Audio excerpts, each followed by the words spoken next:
À voix nue, toute cette semaine, Eric Eschimann s'entretient avec Marcel Gottlieb. Premier épisode, l'ombre de la guerre. Bonjour. Bonjour Marcel Gottlieb. Bonjour. Marcel Gottlieb, pour débuter cette à voix nue, je voudrais ouvrir le volume 4 de la rubrique à braque, à la page 69. C'est une double assez célèbre intitulée « La boule ». La première case représente un boulet en gros plan et la légende la décrit ainsi. C'est une boule assez grosse, assez lourde, un genre de métal, acier, fonte ou je ne sais quoi. En tout cas, ça pèse son poids. Cette boule est reliée à une chaîne qui possède à son autre extrémité un gros bracelet. Et ce gros bracelet, on le voit dans la case suivante, vient enserrer votre cheville droite. De sorte que, écrivez-vous, grâce à la dite chaîne, la boule ne me quitte pratiquement jamais. Case numéro 3, vous êtes dans un lit, en pyjama et en train de bâiller. C'est le jour où la boule est apparue. Je cite le texte. « Un matin, je me réveille comme d'habitude. Je bondis allègrement hors du lit. Et alors là, la surprise. Car, comme votre pied est retenu par le boulet, on vous voit vous casser la gueule au sol assez violemment et, il faut le dire, assez drôlement. » Alors, ce début de double page, si j'ai voulu le mettre en exergue, c'est que c'est un gag, un vrai gag de BD classique avec un début, un milieu et une chute. Mais c'est aussi un gag qui s'écarte des canons. Parce que vous vous y mettez en scène, ce qui n'est pas habituel dans la bande dessinée à l'époque. C'est une bande dessinée qui date de 1972 ou 73. Et avec ce boulet, avec tout ce qu'il signifie, vous livrez un secret. Cette inquiétude sourde, pesante que vous avez portée toute votre vie. Et en même temps, vous faites faire à la BD, à la bande dessinée, à ce moment-là, une innovation, un changement, une révolution. C'est-à-dire que vous introduisez le dessinateur dans la bande dessinée. Vous vous mettez à parler de vous. Aujourd'hui, c'est très courant dans la bande dessinée. À l'époque, c'est un changement total et qui va tout changer. Parce que le lecteur, qui était à l'époque, pour la bande dessinée de jeunesse, un enfant, qui lisait des bandes dessinées comme on écoute des contes, des héros qui ne lui ressemblent pas, d'un coup, va s'identifier au dessinateur, non plus au héros, mais au dessinateur. Vous en faites votre complice. Et vous l'obligez à penser, puisque vous lui racontez vos angoisses, vos tourments, vous l'obligez à penser à vos propres angoisses, vos propres tourments. Et c'est là où vous créez un humour totalement nouveau, et où vous nous montrez quelque chose en nous, comme tous les grands artistes, vous nous montrez quelque chose qu'on ne savait pas être en nous, qui est le bonheur de rire de son propre désarroi. Alors, on vous connaît par Guéluron, par les Dingos Dossiers, la rubrique à braque, Hamster Jovial, Ralovli. Vous avez appris à des générations successives de lecteurs à rire d'eux-mêmes. Vous avez été le dessinateur vedette de Pilote. Vous avez créé l'Écho des Savanes, puis Flux Glacial. Vous avez reçu le Grand Prix du Festival d'Angoulême en 1991. Ça fait beaucoup. Et on va commencer par les premières années, à l'ombre de la guerre. Et vous avez dit que cette enfance, vous n'en étiez jamais sorti, mais qu'on vous l'avait un peu pourrie. Commençons par le début. D'où venaient vos parents, Marcel Gottlieb ? Je pense que mon père et ma mère se sont rencontrés en France, mais ma mère venait de Hongrie et mon père venait de Roumanie, Transylvanie, de langue hongroise. Et ils se sont rencontrés à Paris, se sont mariés et ils ont eu 2 enfants, ma sœur et moi. Et j'ai très peu de souvenirs de cette enfance, puisqu'il est parti, j'avais 8 ans, donc c'est très minime comme souvenir. Vous êtes né un 14 juillet, oui. C'est un drôle de symbole. La France n'était pas rien quand on était des petits émigrés juifs arrivant à Paris. L'obsession de votre père, c'était la naturalisation ? Oui. Eh bien, il a commencé par foncer comme une brute au commissariat de police pour récupérer ses étoiles jaunes, alors que je crois me souvenir que je lui disais c'est pas la peine, faut pas. Vous vous êtes même mis en colère contre lui ? Un peu, oui. Alors vous-même, donc il va chercher l'étoile jaune. Oui. Pour toute la famille, donc vous portez l'étoile jaune ? Je porte l'étoile jaune à l'école. Très peu de temps d'ailleurs, parce qu'à un moment donné, il a été embarqué Il a été déporté. Alors racontez-nous ce moment qui évidemment est clé. Oui. Ça se passe un matin, il part au travail. Il était peintre en bâtiment. Vous habitiez rue Ramet, dans le 18e arrondissement, à Paris. Et il est parti travailler. Il est passé devant la loge de la concierge. À ce moment-là, il a croisé des flics en civil et qui lui ont demandé où habite Monsieur Gottlieb. Et le concierge a dit, ce con-là, au lieu de dire il est chez lui à 3e étage, porte gauche, escalier F, il vient juste de passer, vous l'avez raté. Vous allez le rater. Vous allez le rater. Ouais. Donc ils ont cavalé après lui, ils l'ont récupéré, et après on a vu notre papa remonter en disant, il nous a dit, c'est pas grave, n'ayez pas peur, je reviens dans très peu de temps. Et il a pris une petite valise avec une brosse à dents, enfin tout ce qu'on prend dans ces cas-là, et puis on l'a plus revu. Voilà. Vous avez eu des lettres? On l'a vu à Drancy à travers une grille, et c'était un moment assez émouvant et agréable en même temps. Vous compreniez à l'époque ce que ça signifiait? Absolument pas. Pas du tout. On a un peu compris plus tard, il nous a écrit d'un camp qui est moins connu que les autres. C'est pas Auschwitz, tout ça. C'est un camp qui s'appelle Blekhammer, un camp de travail. Donc il est resté là. Il nous a écrit et on avait une voisine à qui il écrivait comme si il nous écrivait à nous. Pour pas vous mettre en danger, vous, voilà. C'est ça? C'est-à-dire qu'il nous écrivait en disant « J'espère que tu vas bien » ou que vous allez bien peut-être, et que tu t'occupes bien de tes enfants, et que ton mari, je peux te dire, je crois qu'il est en bonne santé et tout. Enfin bref, il y avait un double jeu. Un double. Et c'est tout. Et ensuite, ma mère nous a cachés. Alors, vous a cachés parce que vous avez été prévenu. Parce qu'elle a été prévenue. Ah, oui. Il y avait le concierge qui avait dit aux policiers comment vous attrapez votre père, et puis il y a l'autre policier flic qui, lui, vous a sauvé la vie. C'est un flic gradé. Sur son képi, il y avait de la police, un lieutenant, je sais pas quoi. Et qui habitait dans l'immeuble. Voilà. Et il avait jeté un œil sur la liste de tous ceux qui allaient sur l'opération qui allait avoir lieu dans la nuit. Oui, dans la rafle. Et donc il a tapé en pleine nuit contre la porte. Ma mère voulait pas ouvrir. Et c'est moi qui lui ai dit mais s'il faut ouvrir, faut ouvrir. On ne sait pas ce que c'est.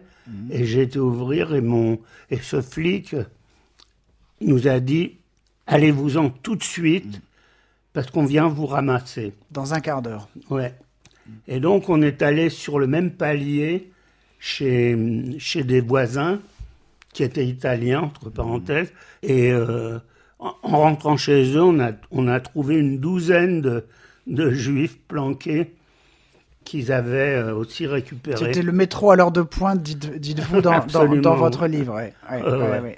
Évidemment, c'était un moment c'est un moment, mais pour compliqué. Nous, on ne se rendait pas trop compte. La seule chose, c'est que une fois qu'on était bien à l'abri, on a entendu les bottes des Allemands, vous savez, ces fameuses bottes, un espèce de cuir qui était... Enfin bref, c'était horrible. Ouais. En tout cas, vous étiez abrité par les voisins dans l'autre appartement. Oui. Les Allemands ne sont pas venus tambouriner là. Non. Ils sont repartis. Et vous avez décelé. Et finalement, donc, votre mère décide de vous placer hors de Paris. Dès le lendemain matin, elle a cassé les scellés et elle a rempli 2 ou 3 valises et elle nous a elle nous a mis rue Lamarck, dans un foyer destiné aux enfants juifs. Et voilà. Et peu après, on est parti. Et ça, c'est le miracle. Deuxième miracle. Le deuxième miracle, c'est elle est revenue nous chercher et on a appris que quelques jours plus tard, tous les gens de ce foyer avaient été raflés aussi, sauf nous, avec ma sœur. Je voudrais que vous nous parliez un peu maintenant de ces 2 années, presque, je crois, que vous passez dans l'Eure. Oui. Donc Eure-et-Loir. Eure-et-Loir, pardon, à une centaine de kilomètres de Paris. Parce que ça a beaucoup nourri votre œuvre, notamment toutes les planches autour des animaux. Oui. Alors, bon, votre mère vous accompagne et vous place chez des gens... Les Coudray. Ouais. Et le nom du village? Rueil-la-Gadelière. Voilà, Rueil-la-Gadelière. À côté de Verneuil-sur-Avre. Et donc, c'était des gens à qui on doit la vie, mais qui n'étaient pas tellement sympathiques. Et on est resté là jusqu'à la Libération. Parce qu'il y avait d'autres enfants? Il y en avait plein, ils vivaient de ça. Donc ils faisaient ça pour l'argent? Pour l'argent. Et leur racontez, parce que vous êtes un peu livré à vous-même. Ouais. Vous dormez plus ou moins dans la grange ou dans le grenier? Oui, avec des souris qui me cavalaient dessus. Vous avez peur? Non, pas vraiment. Enfin, un peu peut-être, sûrement, mais tout ça, c'est des souvenirs tellement anciens que je ne suis pas sûr de bien les narrer, les raconter. Mais l'épisode de la chèvre, dont vous avez fait une bande dessinée, c'est quoi alors? Là, c'est là-bas aussi. Ouais. Au début de Rueil, la Gadelière, j'ai commencé un peu à aller à l'école du village. J'ai attrapé des poux, tout ça. Et puis, comme ils avaient besoin de jeunes gars pour s'occuper un peu des bestiaux, moi, ils m'ont dit, bah toi, tu vas garder la chèvre. Donc, j'ai pris la chèvre avec une chaîne et je l'embarquais tous les jours dans le bois. Au lieu d'aller à l'école, c'était l'école buissonnière, c'est le cas de le dire. Ouais. C'est-à-dire, c'est eux qui m'ont retiré de l'école. Hein. Je parle d'être pou parce que beaucoup de jeunes de mon âge, de 7, 8 ans, avaient attrapé des poux, c'était normal. Ils m'ont lavé la tête, tout ce qu'on veut. Et le dimanche matin, j'allais chercher le pain dans une carriole. C'était des gros pains. Des miches. Ronds, des miches, avec une pesée. Et ça, je la mangeais. La pesée, c'est le petit bout de pain qu'on rajoute pour que ça fasse pile le poids. Pour simplifier les comptes. Si c'était pas le poids, et rajouter un bout, ça se fait plus maintenant. Ça. Ouais. Et ça, vous le mangiez. Je le mangeais sans rien dire. C'était le petit rab. Alors, il y a le débarquement. Vous êtes pas très loin, donc vous êtes un peu aux premières loges, et votre mère vient vous chercher. Ouais. Vous faites cette chose incroyable de revenir à Paris alors que les Allemands sont toujours là. Ouais. Paris n'était pas libéré. Bon, mais enfin, vous vous en sortez. Ouais. Et finalement, on se retrouve à la Libération. Oui. Le père... rentre pas. On sait maintenant... Ah bah maintenant, on a eu s'est passé. Un acte de décès, oui. Dont j'ai le truc là-haut, là. Accroché. Tout en haut. Oui, accroché là derrière nous. Ouais. Il y a le numéro du convoi, le numéro du wagon, etc. Et puis, on sait il a survécu tout le temps où il était en camp de travail. Oui. Et qu'il n'est mort que pendant ce qu'on a appelé la route de la mort, en fait. C'est-à-dire en 1945, quand les Allemands évacuent les camps de... Mais on ne l'a jamais revu, nous. Oui. On ne l'a jamais revu. Il y a quand même un truc que j'ai sauté, c'est qu'un beau jour, alors qu'il n'était jamais revenu et que ma mère voulait absolument pas se remarier, alors que j'ai eu beaucoup d'amis, de copains, dont la mère était dans la même situation et qui se remariaient, elle n'a jamais voulu. Et un beau jour, on a frappé à la porte et on a vu arriver un monsieur, un bonhomme sympa, et il venait, est-ce que monsieur Gottlieb habite là? Ma mère a failli s'évanouir. Non, non, qui êtes-vous? Et le monsieur a dit, je suis un ami, un camarade de camp de votre mari, de monsieur Gottlieb. On a été séparés, lui parti vers Buchenwald, je crois, ou je sais pas où, et moi ailleurs. Et on s'est donné rendez-vous à j'allais dire à la rentrée. À la Libération. À la Libération, et c'est aujourd'hui. Oui, on s'était donné rendez-vous dans le futur, Voilà. dans 5 ans, Voilà. Ouais. Mais bien sûr, il Et était donc seul. votre père. Ouais. Vous n'avez pas dit le prénom de votre père, qui est un très beau prénom. Erwin. Voilà. Erwin Gottlieb. Voilà. Et donc il était pas là. Votre mère, dites-vous, a jamais accepté qu'il revienne pas. Non, jamais. Et elle vous l'a fait payer un peu. Je sais pas si c'est par... Oui, parce que elle voulait être une mère comme aurait été son mari pour nous. Mais ça a jamais marché. Elle nous a mis à l'école, à côté de la rue Clignancourt. Ensuite, on est allé à... Alors, c'est là qu'on arrive à Verbier. C'est pas loin d'ici. Ici, nous sommes au Vésinet. Alors, ce lieu avait été mis en place par des juifs hongrois très riches qui avaient acheté cette espèce... Je pourrais vous montrer la photo. C'est un genre de petit castelet avec plein d'enfants, tous hongrois, sauf moi. Mais moi, j'étais censé être là que pour un mois, en vacances. Et finalement, j'y suis resté 3 ans. Et c'est une des plus belles périodes de ma vie. Donc, voilà, je suis resté donc là-bas 3 ans, dans une atmosphère mi-hongroise, mi-juive, avec on m'apprenait un peu, j'ai fait ma bar mitzvah là-bas. Enfin, c'est devenu un espèce, dans ma tête, un espèce de lieu culte. De lieu paradisiaque. Voilà. Parce que c'est aussi l'endroit où vous avez eu accès à toute une culture classique. Oui, absolument. Que vous n'aviez pas. Que j'avais pas. C'est-à-dire la musique, la grande musique, la lecture. C'est là-bas que j'ai lu Les Misérables en pleurant. Ah oui, ça c'est un truc fabuleux, ça.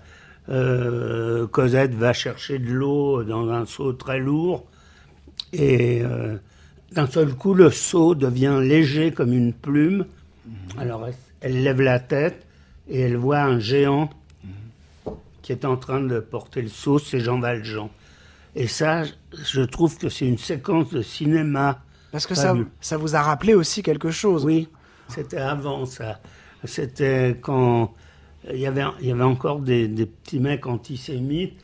C'était pas de leur faute, c'était leurs parents qui leur disaient c'est tous des juifs, c'est des sales types. Et il y en a un qui m'a cavalé après et il a pris un coup de pied au cul. C'était mon père qui rentrait de travail.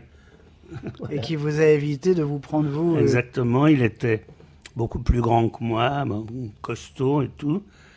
Et le type s'est barré à toute vitesse. Vous racontiez d'ailleurs que Marcel Gottlieb, avant de porter l'étoile jaune, vous entendiez parler des Juifs, vous ne saviez pas que vous en étiez un. Exactement. Et comme les autres, vous disiez oui, c'est des salauds, des pourris. Oui, parce que moi je ne savais pas du tout ce que signifiait le mot juif. Et quand ma mère a commencé à coudre l'étoile jaune sur mes blouses, sur mes vestes, je me demandais ce qu'elle faisait. Et effectivement, je ne savais pas du tout quelle était la signification du mot juif, ni tout ce que ça impliquait. Et que ces juifs, vous en étiez un. Oui. Alors après, on m'a dit, oui, c'est ça. Après, on m'a dit, c'est tous des sales types. J'ai dit, alors j'en fais partie, moi. Et c'est, voilà. Alors, il y a eu le Vernouillet, mais quand même, le 18e, c'est là où vous avez grandi. Et vous en avez gardé cet accent de Titi parisien. Oui. Incroyable. Oui. Oui, ça, tout le monde me le dit, je m'en rends pas compte du tout. C'est vrai que j'ai l'accent parigot, mais on me le dit pas. Sauf vous, ou des gens comme ça, des gens qui m'interrogent, mais je m'en rends pas compte. Les enfants parlaient comme ça? Vos camarades à Dans l'époque? le coin, dans le quartier, je suppose. Moi, j'allais à l'école rue Ferdinand Flocon. Mon école était juste en face de là où habitait Tabary. Le dessinateur. Voilà, qui vient de mourir. Lui, sa famille a sauvé beaucoup d'enfants aussi. Son père et tout. Enfin, donc, après, en revenant, je suis allé, je suis retourné à l'école. La rue même Ferdinand école. Flocon. Et à noter que lorsque j'ai écrit mon bouquin qui s'appelle J'existe, je me suis rencontré, j'ai plongé dans un dictionnaire et j'ai vu que la rue Ferdinand Flocon existait bien et que Ferdinand Flocon était un homme célèbre et ça m'a fait drôle. Et donc, quand on allait à cette école, en revenant de Rueil-la-Gadelière, j'étais devenu un très très bon élève. C'est curieux. Alors que vous aviez pas été à l'école pendant Ouais. de longs mois. Oui, oui. Et j'étais un bon élève, et en revenant, on m'a collé dans la classe de mon âge, et on a constaté, les profs, l'instituteur de cette classe a constaté que, en fait, j'étais trop jeune pour être encore dans cette classe. Donc, il m'a fait monter d'une classe, et voilà, quoi. Alors, je me souviens d'une anecdote, c'est que on avait une rédaction à faire. À l'époque, ça s'appelait encore rédaction, et fallait, je sais plus quoi, fallait parler d'un nid d'où tombent les oiseaux, oui, et l'oiselet qui restait dans le nid, j'avais marqué « Oui, mais que vont devenir les petits ?» Et c'est grâce à ça que je suis monté d'une classe. Et que vous avez retrouvé votre niveau normal. Voilà, c'est ça. Ouais. Il s'appelait Renouxy, le prof. Le professeur. Un espèce de nom, Renouxy, un peu italien. Alors, juste une dernière question pour finir ce premier épisode de Marcel Gottlieb. Est-ce que dans toute cette époque, dans cette enfance pas ordinaire pour les enfants d'aujourd'hui, est-ce que la bande dessinée existait déjà? Est-ce que vous en lisiez déjà? Pas tellement, hein, finalement. Ce que je lisais surtout, je me rappelle d'une lecture, c'est le Tour de France des deux enfants, qui est un truc ultra classique. Le fameux manuel Oui. de la Troisième République. Et ça m'a passionné, mais de la BD... Il n'y avait pas Cocardi? Ah, ça c'est après. Ça c'est juste oui. après à la Libération. Oui. D'accord. Non, mais là, ce que je lisais surtout, c'était... zut. Gavroche? Non, Gavroche, c'était pendant la guerre. D'accord. Ma mère me l'achetait. Et là, il y avait un peu des illustrations déjà, Bien sûr, il y avait ou des BD, bandes il y dessinées. avait notamment Eric. Le fameux héros, oui. Erika. Ouais. Eric, qui ensuite est passé dans un autre journal qui s'appelait Hockey, où il y avait Crochemaille, le nerveux, enfin bref. Et ça me plaisait beaucoup. Donc il y avait déjà des héros de BD Oui. à cette époque. Hein? Oui. Alors donc, pour revenir en arrière, il y avait ce héros, et ça me plaisait parce que c'était très dynamique, ça bougeait beaucoup, Et puis un jour, j'en ai parlé avec Goscinny. Et Goscinny m'a dit, il ne faut jamais parler de ce gars-là parce que c'est un type, un collabo. Le dessinateur qui faisait ça. Ouais. Et il a travaillé ensuite dans le journal de la Bonne Presse, là où il y avait justement Goscinny qui travaillait avec Tabary, le dessinateur. Il faisait le Is No Good, voilà. Qu'après, Goscinny s'est empressé de récupérer pour Pilote. D'accord, voilà. Là, on va rester juste à cette époque. On va terminer sur cette période de la guerre. Et je crois que votre première bande dessinée, Les Aventures de Popol, vous la dessinez, dites-vous quelque part, entre la disparition de votre père et votre départ à la campagne. Je faisais des lignes horizontales et verticales, et je faisais Les Aventures de Popol, et je regrette de ne pas avoir regardé. Ça doit être quelque chose.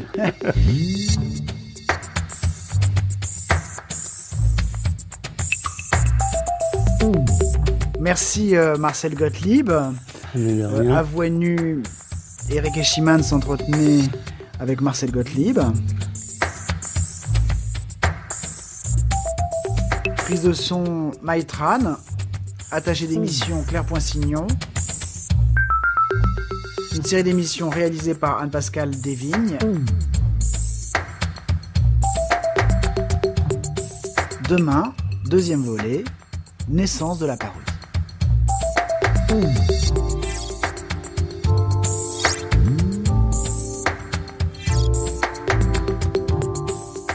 Vous pouvez réécouter et podcaster cette émission sur le site de France Culture.